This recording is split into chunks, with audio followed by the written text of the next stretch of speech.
Hello, this is Brother Cromar from the Math Department, and I'm going to be going over a couple things of how you can use one sample t and match parity tests in R. So first of all, what I'm going to do is I'm going to open up a data set. So I'm going to open up new data set, or excuse me, I'm going to import data set from SPSS. I'll just call this, you can call it any other name you want to, but I'll just call it the generic data set. Click on OK. And then what I'm going to do is I'm going to find, let's see, runner weight data. Actually, while I sort this out here, and I'll put in runner weight data. So it's importing an SPSS data set into R. Okay, in fact, if you want to view the data set, you can click on View Data. You can see basically what the data looks like here. It's just one column of weights. Okay, so now what I'm going to do is that I'm going to go back to do a one sample t-test. I'm going to click on Statistics, Means, and a single sample t-test. So if I click on that, then it only asks me to do weight. So there's only one variable. There could be other variables if you have more variables in a data set, but it's just choosing weight. So we'll just choose weight.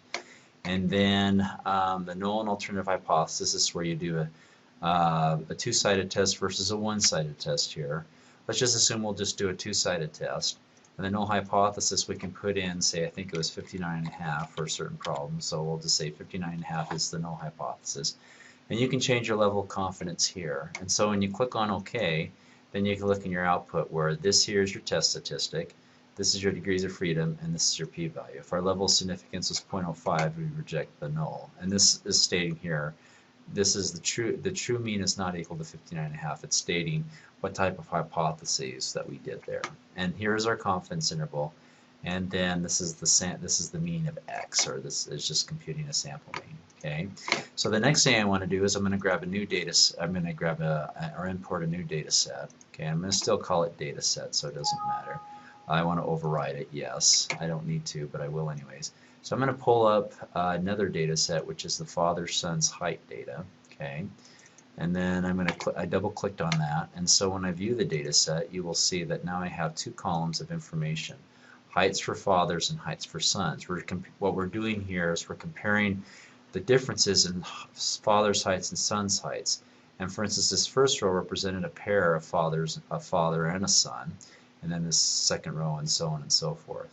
So now what I'm going to do is that I'm going to go back and I'm going to do statistics, and I'm going to do means, and then a parity test.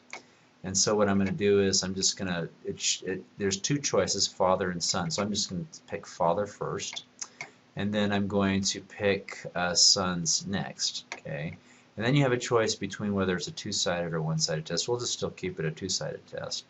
Now it's important though in terms of keeping track of which is your first variable, which is your second when you're doing this test. Okay.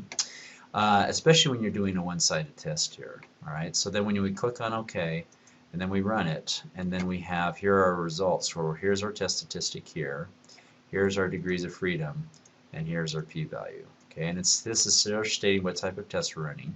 So the true mean difference is not equal to 0. Here's our confidence interval here, and then here's the sample mean of the differences here. And that's all we need to do for now when it comes to one sample t and for matched pairs. And that concludes this video on how to do this in R.